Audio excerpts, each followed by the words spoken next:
Hey, my name is Joseph Banno from iPro Americas. Today I'd like to talk about our cameras and our edge analytics. Let's start off with our different types of series of cameras. We have our X series, our S series, and U series. Our U series are our competitive line, so they actually don't have AI analytics, but we do have our S series, which can handle up to 2 to 3 analytics, while our X series can handle up to 9 analytics. That's because of our Umbrella chipset, the CV52. So let's talk about those analytics. Let me give you a demonstration. I mentioned that about 2 to 3 analytics can be used on the S series. Such analytics include people analytics, vehicle analytics, face analytics, and we do have others.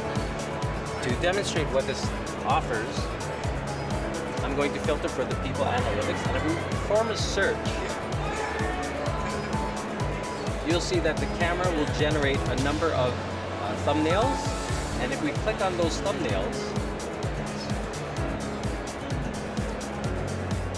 the integration with our VMS system will do the playback. Now with these analytics, these images and thumbnails, they'll be stored on our ActiveGuard server, but it's not just images, but metadata as well. So if we click on this tab, you'll see a number of our metadata that's collected as well.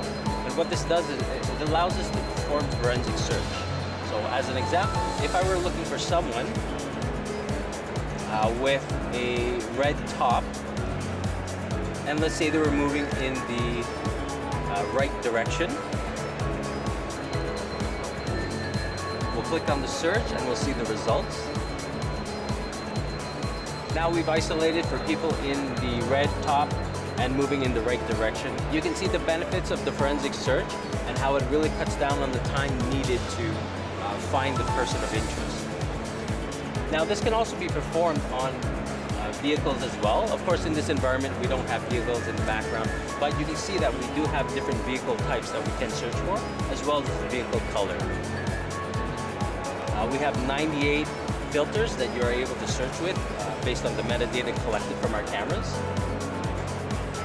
Another analytic that we also use is face detection. So let's give you an example of that. So we perform a search on our cameras. We'll see a list of, again, thumbnails that are collected on our ActiveGuard server.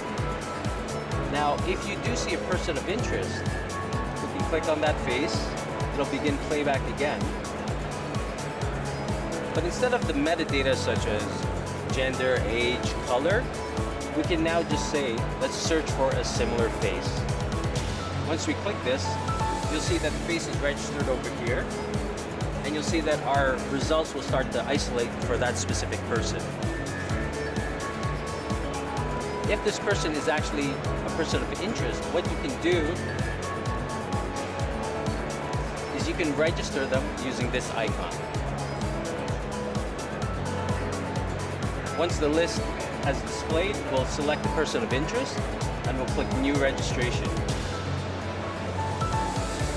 We'll point it to our ActiveGuard server. You can fill in the details if you choose. If you want to use a more confidential information, like let's say suspect 0, suspect 1, you can enter that as well. And you'll have the ability to assign them to a category. You may have persons of interest, you may have VIPs, you can categorize these individuals accordingly. And once these individuals are registered into what we call our watch list, you can look at our ActiveGuard event monitoring page.